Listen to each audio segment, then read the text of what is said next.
I've just been told just logged in on Facebook as well. So good morning to our Facebook listeners and watchers. Let me also share. Okay, let me share on my platform as well on Facebook. It is GN Radio UK on Facebook. All right, we're also streaming live on YouTube. So there's no excuse. We've got you covered. Now, before we went on the break, we were discussing about the police, the shooting of Chris Kaba by the police, and we're asking, the persistent. Okay, I thought I was being told that somebody was calling, and you can call. The phone was ringing. Looks like the person has hung up again. You can call. Okay, you can call. So back to what I was discussing earlier, what we were sharing. Made my points clear. Um, know where I stand on this particular case. And the question I'm asking, which we put out there earlier, is Chris Cabba's murder. Is that confirmation of a persistent racism of the police? Because according to his family, if he had happened to be a white person, this wouldn't have happened. It wouldn't have taken place. And we've also heard the sound bites that we played. Very passionate people, going out there to lend their support, to fight against the police brutality that black men, black people do face in this country. All right, let's take a few messages. This is from James. Good morning to you, James. James is one of our um, listeners, always tuned in, always messaging. So good morning to you and to everybody that sends the messages, okay? And the ones that call. Mr. Gaviali, good morning to you. Hope you're well. Hope everybody's well this morning. James is saying, Jones, as you made mention earlier, the Macpherson report did say that the police was institutionally racist. And I don't think much has changed. This guy was unarmed, regardless of his past. It's irrelevant. This guy was unarmed, and the police should have taken better precaution rather than shooting him. Okay, that's from James. Michael's saying, are we now saying that we're in the same predicament as the US? So if a car that you're driving happen to be involved in some sort of criminal activity, does that mean the police have the right to shoot and kill you? Okay. Agnes. Good morning, Jones. Good morning, Agnes. This is sad, Jones, because this has been happening. Soon, if we're not careful, what's happening in America will be happening here in the UK. Um, well, I don't know. I don't think so. I don't think so. America's the racism in America is, in your face, and then the racism here in the UK um, is hidden. It's hidden, but I don't think so. But I do recall that there was some discussion to as to whether policemen should be armed. I think this is why tasers were brought in, and the question was, should police be armed? And of course, if the police are armed, who are the people that are going to be the targets? Of course, black people. There's no doubt about it. Okay, statistics shows that more stop and search happens to black people than anybody else. You're more likely to get stopped and searched by the police than your white counterparts. So this is facts. It's facts. It's factual. It's out there. Of course, black people will suffer the most if the police decides, or should the public decides, or want the police to be armed. There are people who support that. By the way, there are people who support that, and this narrative that has been pushed by the media to think that black people are just criminals and just going around stabbing each other. Oh, if you look at the crimes committed in London compared to other parts of the country, London doesn't come anywhere closer to what happens in the Midlands. Just a few weeks ago, we heard a young girl that was murdered, a young 9-year-old girl that was shot. This didn't happen in London. And that area is notoriously known for its gang activities. So this is why it's imperative for when these atrocities take place, police brutality against black people, we need to be able to speak up. It doesn't matter whether the person is a criminal or whatever the situation may be. Nobody deserves to die in that fashion. Somebody in a car being chased by the police, and apparently the car had been involved in some firearm conflicts or whatever. So the police felt, okay, hey, let's shoot him, let's kill him. This is where we are now in London. This is what is happening with the black community. And I'm sorry, but if you're of the view that why do you get yourself involved in the police? I don't think we can tolerate such views. I think we've moved on from that. I think we need to open our minds. We need to stop taking in that nonsense. We need to stop it. We need to stop it because regardless of what the guy might have committed, if what they're saying is true, he served his time, didn't he? If you commit a crime, don't you get sent to prison? You do, and you serve your time. When he was murdered, was he involved in any criminality? I don't know. That doesn't seem to be the case. Now the police got trigger happy and did what the police did. We're waiting what the verdict will be. We'll wait.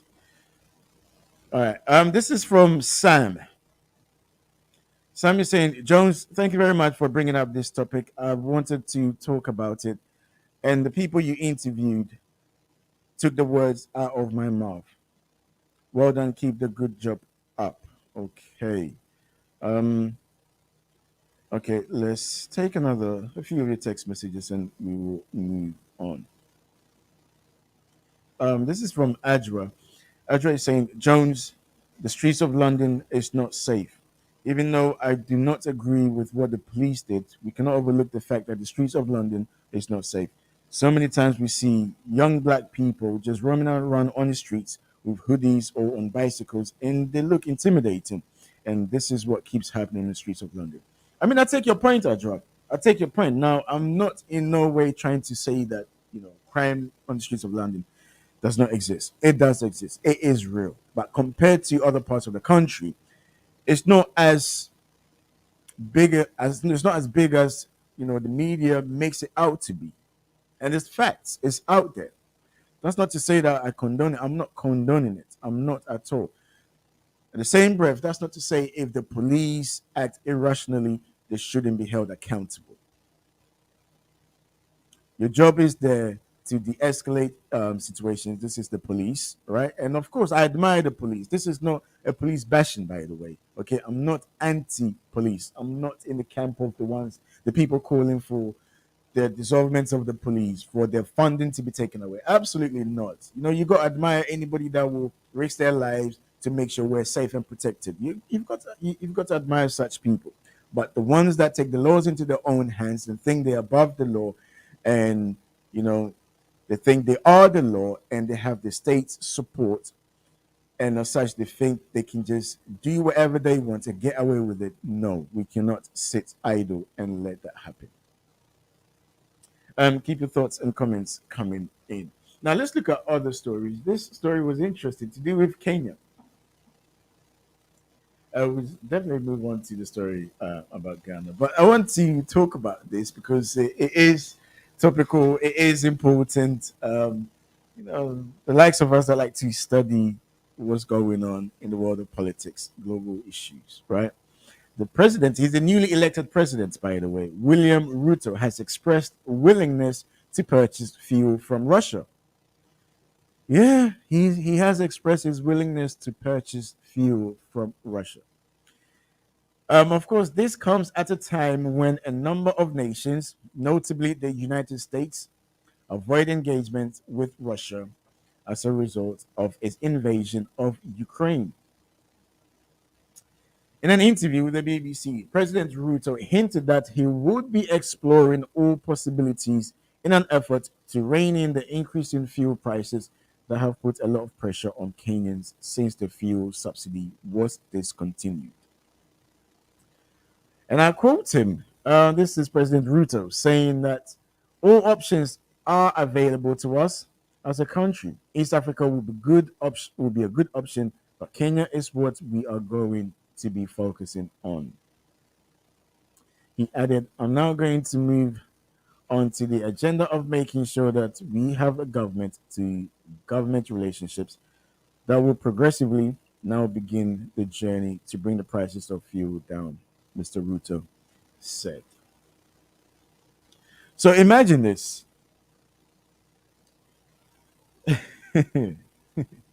It's like, as the saying goes, it never rains, it pours. So we're faced, there's a global economic challenges. Everybody's feeling the high cost of living. Here in the UK, the Prime Minister has decided to borrow more and not and to give, billionaires tax cuts. The pound sterling has plummeted, which means that for, you know, imports and exports, especially countries or wherever you're importing or exporting to, where everything is dealt in with the dollar, it's going to be more expensive. So if you're importing food here, it's going to be expensive to import food. And the UK does import a lot of goods and services, right? So what will happen is the average, the food that you get, the clothing, things that are imported, with the currency being the dollar, prices will go up. And then it will have a knock-on effect on consumers because people are importing into the country, they have to pay more, so therefore they'll add more to the goods, and we will have to pay more. However, our salaries have stagnated. There haven't been any increment with our salaries. Whatever the government is proposing, it's not cutting it. But the tax cuts for the rich and wealthy, they're benefiting, and which makes no sense. And yesterday I saw on Twitter that some of the conservative members are actually giving the prime minister up to Christmas to be able to fulfill her promise and turn things around. If not, then the daggers will be out. So, upon all this economic hardship crisis going on, and with Russia being sidelined by the West, okay, Ghana yesterday came out and said that it does not recognize Russia's territory of Ukraine. Some other countries too have supported the West. A couple of weeks ago, the French President Emmanuel Macron, during his trip across the continent of Africa, labeled African leaders as being hypocrites for not supporting the Western stance against Russia. Some leaders as being hypocrites. So here we are. Mr. Ruto is saying that he's considering purchasing fuel from Russia. The whole point of cutting Russia off is not to enrich Russia. But so far, it hasn't really worked, even though they're also facing their own issues. I thought this was interesting, and I don't know if how this will play out with regards to Kenya's relationship with the United States, because the United States do not play with their foreign policy. And if you're part of your friends or you have bilateral agreements, then the United States, listen, they will come hard on you. I remember it was Trump as well. And again, it was Ukraine. This was during the Trump era. And it's to do with so there's a concession for, like they like to say third world countries, but I like to call them emerging economies, right? Where they get the privilege to sell the goods into the markets, the U.S. market, and in return, the U.S. also have the privilege to export their goods. But in this case, the sector that was in contention was the second-hand goods. So the amount of second-hand goods that were being sent and sold in Kenya, of course, had a knock effect on local goods, right? Local goods meaning fashion, clothing, garments, and Kenya wanted to reduce it. And what happened was the business, the people in that sector, the business people in that sector from the US put so much pressure on America. Put so much pressure on Donald Trump to the point where Donald Trump made it clear to Kenya that if Kenyans do not stop, um, you know, whatever cap they've put on the amount of clothing that can come from Kenya, from the US, then their privileges will be cancelled. You want me to give another scenario? Somewhere around between 2016 and 2018, and I've said this so many times. This was the European Union. So on Valentine's Day, the flowers that we see here all come from Kenya, and the European Union wanted Kenya to sign um, the economic partnership agreement. Now, the economic partnership agreement. So this is the trade deals between the European Union and other countries, particularly emerging economies. And the economic partnership agreement favors the European Union on a massive scale at the detriment of Kenya. And Kenyans were saying, no, this does not favor us. We want a better deal. Now, one of Kenya's biggest markets was the European Union for the flowers industry. So, what did the European Union do? The European Union gave Kenya an ultimatum and said, listen, we're going to stop you guys from exporting your flowers into our market. And they did. Now, within 2 weeks, the the flower industry in Kenya lost about $2 million. And then Kenya did the U-turn and went back and signed the deal. So this is the type of things that could potentially happen if you go against the US, these big countries. But President Ruto has not said that he will buy it, but he is considering because, and do you know what? He's not the only person that's actually contemplating this. Because if you look at some of the Eastern European countries, they're fed up because the high cost of living is having a massive impact on livelihoods to the point where the people are putting pressure on their leaders. And of course, as a leader, you don't want to be ousted come the next elections. So now the appetite to form, to have a consensus and to have um, a collective movement against Russia seems to be backfiring. And I think even some of the UK ministers, MPs have also made this assertion because whatever sanctions they've thrown at Russia has not stuck. And when that happens, what will happen next is agitation. Because look, if you're saying that we should all come together and punish Russia, but Russia has decided to turn the gas off or the energy off, and we're suffering, and a lot of these countries get their energy from Russia, then that's what's going to happen. People are going to turn around and say, hey, listen, we tried it, it didn't happen, but we need to go back to Russia. So it's interesting to see what the US stance will be. Emmanuel Macron has already labeled some of the leaders hypocrites for not standing with the West. Let me hear your take on it. This is from Michael. Michael is saying, well done to the new president elect of Kenya.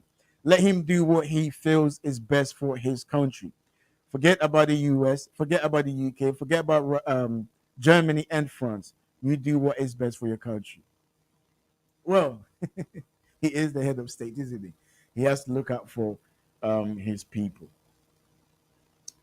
Now, then, let's turn our attentions to Ghana. The fight against Galamsey. Can it actually be won? I mean, when I talk about this particular subject, I feel as though I'm talking about corruption.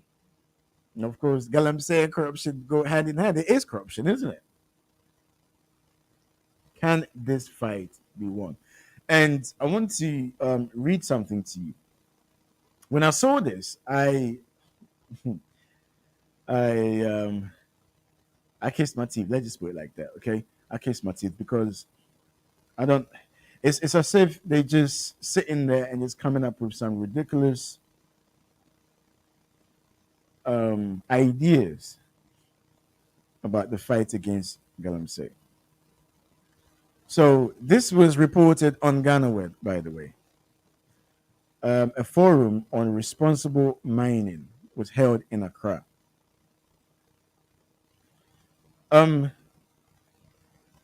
And the organization is called WACAM, a premier community-based human rights and environmental mining advocacy non-governmental organization, an NGO, in collaboration with its partners Oxfam, Care International, DKA Austria, and Osiwa, has organized a responsible mining forum in Accra. The two-day forum, which brought together representatives of regulatory institutions, academia, associations of small-scale miners, media personnel, civil society groups, and people from mining communities, was on the theme Achieving the Responsible Mining Goals, a Reality or a Mirage. I mean, look, I would like to, in an ideal situation, this seems possible. And it's something that I will also advocate for. Okay? This is something that I will also advocate for in an ideal situation. But how realistic is this goal? How realistic is it? How realistic is this goal? Is the question. You see, you can have all these forums, have these NGOs, civil societies, to try and come up with ways to tackle this phenomenon. But essentially, if the political will lacks, then I'm sorry, there isn't much that can be achieved. The time now is 9:30. We're going to take a quick break. When we come back, we'll continue with our discussion. This is GN Radio. With me, Jones Awuah. Don't go nowhere. We'll be back right after this. Yo, Ghana for you what English approach my moha. Ya sweady. Yenya emranimfo a wen akwadare wo emranimu a poto kasa mu ye kasa a lawyer for entimi nuanom mumyemfa ye immigration ensem nyina enko dan wo mo Fortwell solicitors emranimu akukudrofo se watena ha che ombeboa wo ma wonsa kan wo krata na se wedi edro nso a eyo mo kokokra eba ne nipa setena mu eni adwuma mu nsem bia omudim akotene pa omo wo mre di mani pa bia na de enika wo mu mpo ne se no consultation fee. Fortwell Solicitors always puts our clients' needs first. We specialize in all UK visa applications, detention and deportation cases, student and work points-based work permit applications from both UK and abroad. Fortwell Solicitors also deals with long residence and human rights applications outside the immigration rules. Don't wait till last minute. Fortwell Solicitors is located at Unit 1, ground floor, Katrina House, 58 Clarendon Road, London, N80DJ. Nearest tube station, Tempark Lane and Wood Green. Overground, Hornsey Station. Buses, 41 to Archway and 144 to Maswa Hill. For more info, call 0203 3257 030. Call our 24-hour line on 0754 8701 011. Website www.fortwellsolicitors.com. opening hours Monday to Friday 9:30 to 5:30 p.m. Thursday Beyonce Young Milton Keynes. Fortwell Solicitors is regulated by SRA. Fortwell Solicitors. All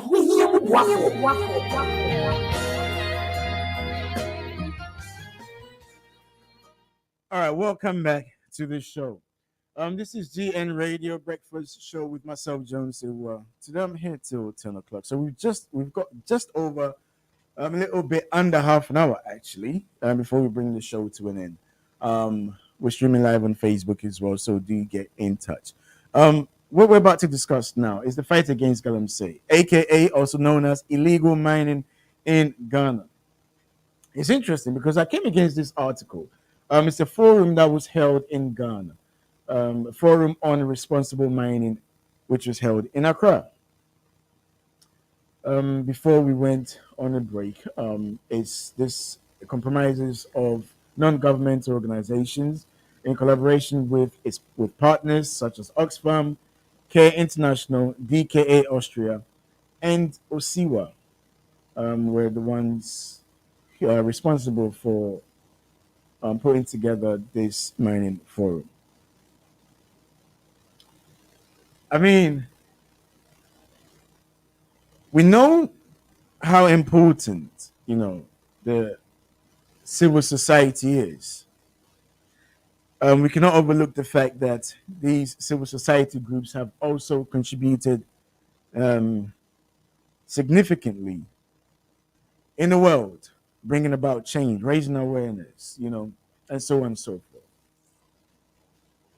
But my issue is this. As I said before we went on the break, okay, it's all well and good putting together this forum, and this is nothing against these organizations coming together because essentially they see the effect that's having on the communities that they work in, and kudos to them for putting together this initiative to try and come up with some resolution to deal with this phenomenon in Ghana to deal with the illegal mining. Okay, but essentially the buck stops with you know the leader of the country. This is all plausible. This is all good initiatives, good ideas, good movements, you name it. But if it lacks the political willingness, then I think, it will be dead before it even begins. The reason why I'm asking this question is that I think we all know we can conclude that the people behind this illegal mining, right, putting aside the foreigners for now, as it has been mentioned in the past, the chiefs, the chiefs. And again, it comes back to the system of governance that is practiced in Ghana. When I say the system of governance that is practiced, I'm talking about are we really under, is it the constitution that is upheld? Or is it the customary law that is upheld? Because these chiefs are the custodians of the land, right? And these illegal miners, they're not mining in the capital. They're mining in the villages. And when you go to these places, where you where your first place or your first point of contact is the king or the queen or the chief of that particular land. So this forum, credit to them. But I'm a bit pessimistic as to the objective and how they'll be able to achieve the objective without the political willingness. They can talk about strong mining laws. The laws are very clear in Ghana. It's called illegal mining, for crying out loud. But yet, people are involved in illegal mining. I saw this picture today from, I think it was yesterday I saw this picture. Journalist Kafui Day. So he posted the satellite view of places where illegal mining have been taking place. And it was shocking. I mean, we've seen the change of River Pra, it being crystal clear, blue to all of a sudden brown, dirty. Okay, but the satellite view is heartbreaking. And it's almost as if the fight against Galamsey came and went. I think it was 2017 when the then newly elected president, Nana Dankwa Akufo-Addo, during his first term, when he started a campaign which caught fire, and many people were against it because people were talking about deforestation, the impact it's having on the water bodies and everything, and even the chemicals that are being used, which are detrimental to the health of the indigenous the indigenous people on the land. So there was a push against Galamsey, but here we are. Now we have civil service trying to come together to come up with some resolution to tackle this phenomenon. So my argument is, if the government, the current government or successive governments have failed in their attempt to deal with Galamsey, how much more civil society?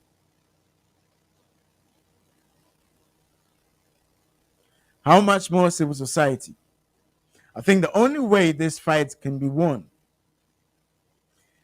is the only way this fight can be won is, going directly to the source, the chiefs. I do recall, if I'm not mistaken, whether it was earlier this year or probably sometime last year or pre-COVID, or just after the lockdown. Again, this whole debate came about again, and Asante Hine Otunfo, when he was speaking to the chiefs, said it plainly. He said that it is you guys that are behind this. He said it. So it's a known fact. So if the government is unable to tackle this phenomenon against the chiefs, against the ones who are actually behind this issue, how much more civil society? Trust me, I'm not underestimating the power of civil society. The likes of Amnesty International, all of these institutions, they're powerful. Oxfam, they're all powerful. But in this case, I think if they really want to get, reach their achievements, their objectives, then they need the political willingness to be able to deal with this. A few days ago, or a couple of weeks ago, we had the infamous Aisha. All right, let me take the caller. Hello, Good morning, sir. Mr. Ali. Good morning. How are you doing, sir?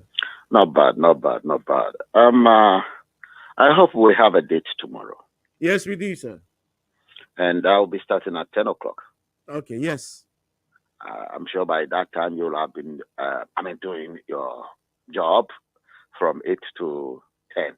Yes, Then I I'll will. step in, and I'll come in, and there'll be a field day for me.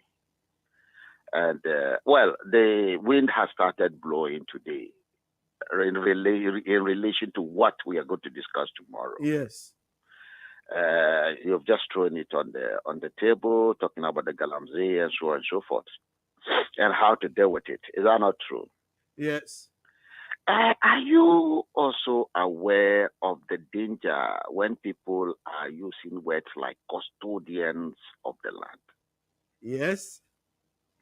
Don't you see there is a problem with the use of that word? What makes you say that, Govi? Good. When you say I'm a custodian of something, that thing is in my custody. Yes. In other words, I have the authority over that thing. And yes, before you go on, Kofi, the reason why I use that, and I think you've also seen the clip. I think I sent it to you, and even to the point where Otunfo was saying it. He is the You see, custodian of the Ashanti Kingdom, isn't he? he can say what he likes. They can say, when you say we are limiting this thing to one person. It is happening even in the north. Why do you think you have Kayayo in Accra? Yeah. They do call those people you call the chiefs are those organizing them. They are those behind the Togbe, the Yana, the Gamanche, the Ashanti, they are all in this thing. You have handed over the country to them. Can you see? Mm-hmm. It's like you have a bunch of mafias. And then you now trying to get your land as a new generation organized as civilized people. Can you see? You are a different generation. But what you are doing is that you have allowed yourself to recognize these people. And the more you recognize them, the more you empower them. And when you empower them, then you turn around to say, oh, they are controlling our politicians. You think this civil society organization can deal with these people you are talking about? Absolutely not. Look.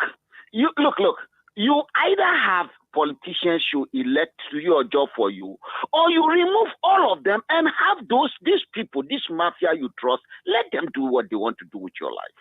That is as simple as ABC. Because you cannot have, the old ones and then working with the new ones. The new ones are those we elect and we challenge them. Don't we challenge them? Yeah.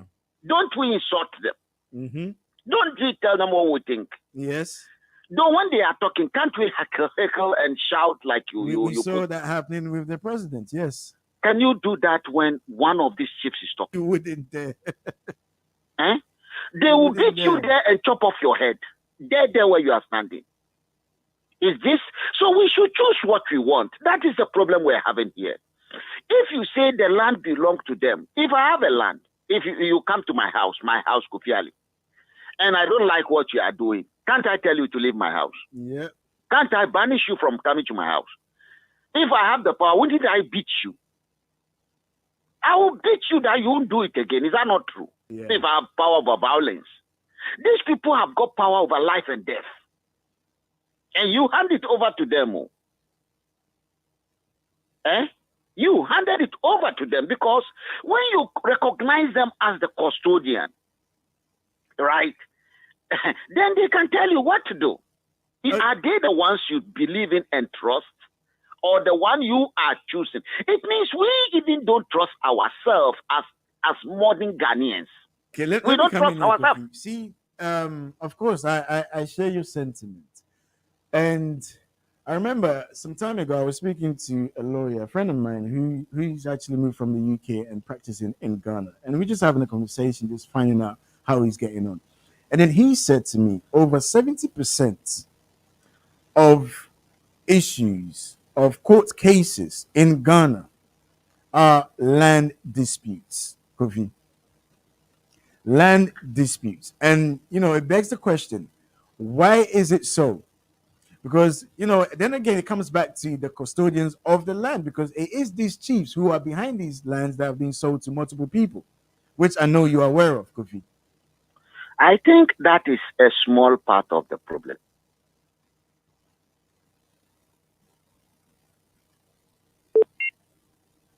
Looks like the line has dropped. Kofi, do call back. Looks like the line has dropped. Okay, I think I have Kofi back on. Kofi? Yes. You see, that part you are talking about is a small part of the problem. The biggest challenge we have is, right, we are progressing into the modern time. Is that not true? Yeah. And land will go into the market because in the ancient time, land is owned by what you call community, so communal lands. And communal lands will be managed by communal politicians and leaders. At that time, these were the communal leaders and politicians. Can you see? They go to war and do everything, grab land, take land. Like you are told, the guns come from where? Mecca. Is it? Some people say Egypt. Some people, they don't even know where they come from. Do you remember? From what I was told, the guns originated some say they come from Nigeria. Benin. They don't know where they come from. Maybe where they came, there were some people on that land. They might be stronger than them and take over or there was no one there and they took it, isn't it? Today, the capital of Ghana, they say they own it. And all of us are looking at them. But the question is, how do you move the land that somebody believes he or she has ownership over. Can you see? Into the market, so that market forces will determine how the land is used wisely. Can you see? And the land that are not still in use, what do we do about them?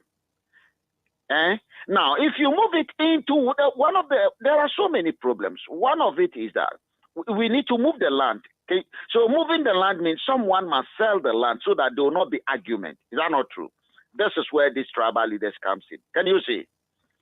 Because it's a community. Maybe when they get the money, the assumption is that they'll be use it for the community. But in that same community, you also have a local government. I don't know whether you are aware. Of course. Good. So there are two authorities fighting there. Now, when that has been done and the land has moved, assuming the lands are moving, how do we organize the movement so that it will be peaceful? Then they say, okay, all land must be registered. Do you know that all land in Ghana are supposed, whoever you are, you have to register it? Yeah. These people have chosen not to register anything. And then they will look for a land, sell it, and they start fighting over it. And they have people, do you know you can't take them to court? Isn't that the problem, Kofi? Eh? Isn't that the problem? They are the court. No.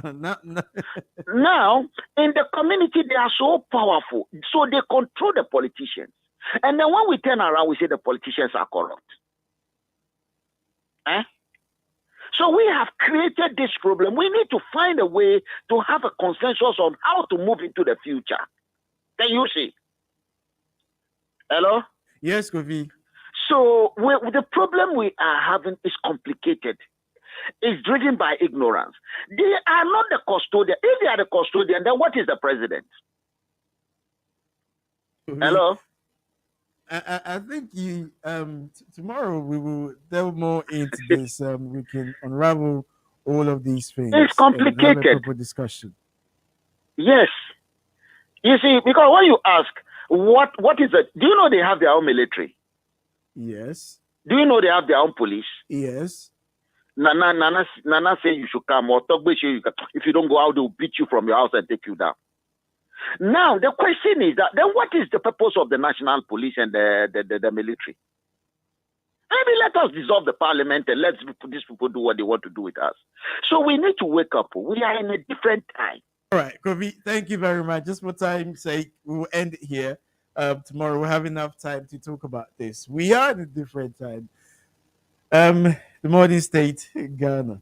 And I don't know whether the founding fathers foresaw this happening, because at some point, the modern state, the nation state, will be at loggerheads with the traditional rulers. So tomorrow, all being well, Kofi will join me here and we'll have a discussion, because a lot of the problems, you realize that a lot of the problems in Ghana has to do with some chiefs, not all, some chiefs. I remember when this was during the Muhammad's era, and people were blaming Fulani people. The cattle were going and destroying people's farms, and people were getting murdered, to the point where the military were deployed, the police were deployed, and they couldn't do anything. They couldn't do anything, which led the president at the time, Muhammad, coming out and saying that the people behind it are the chiefs.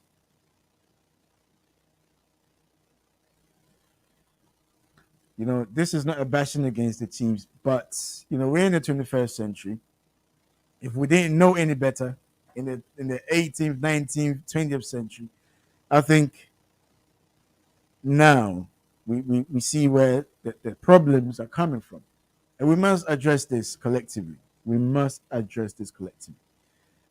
been looking out to see if any scholar has written any article about this. I haven't found anything yet. I'll keep looking, because this is important. It's really, really important. It is important. And of course, the counter argument for this one is, people will always say, and I have them. Some of them are my friends, and they're listening to me right now.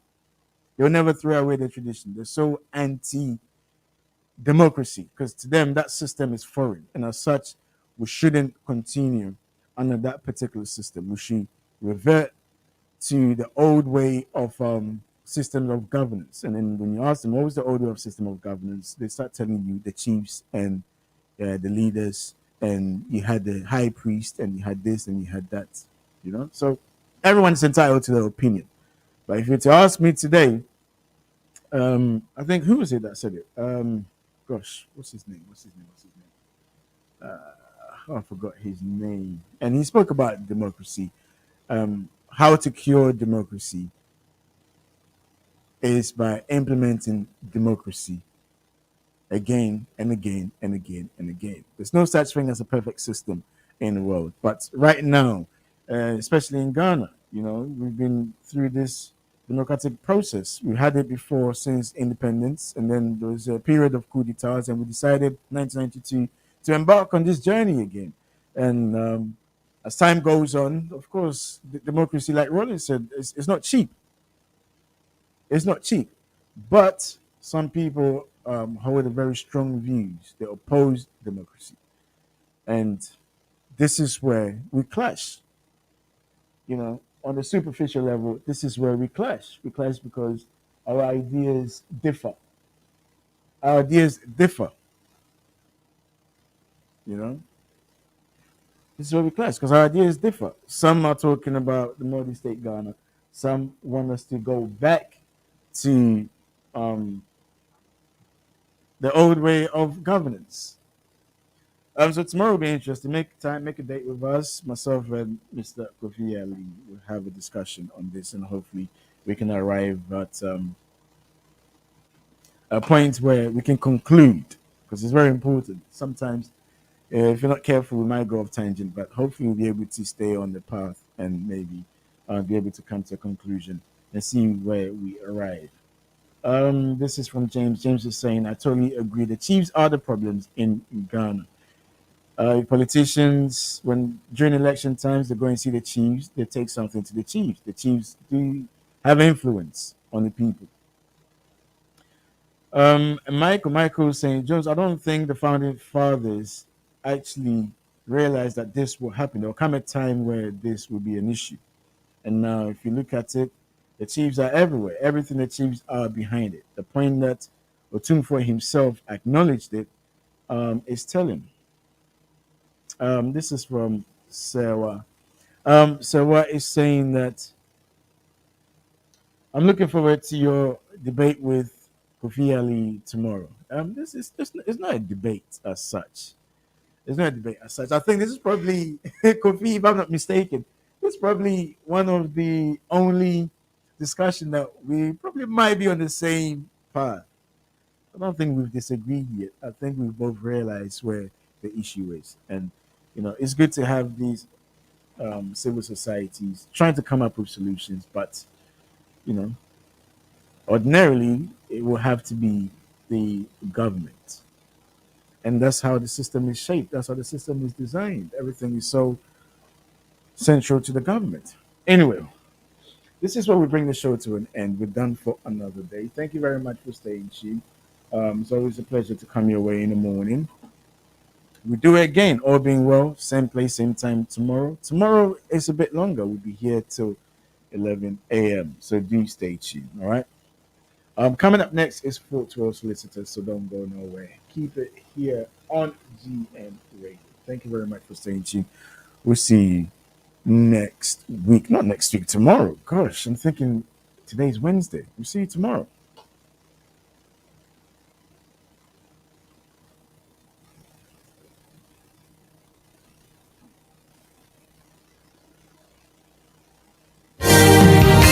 Ghanafoɔ a yɛwɔ English abrokyimai mu ha yɛato adi yɛnyɛ mmaranimfoɔ a wɔn akwadare wɔ mmerɛ no mu a pɔtɔ kasa mu yɛkasa alɔyafoɔ ntimi nuanom a wɔn yɛmfa yɛn immigration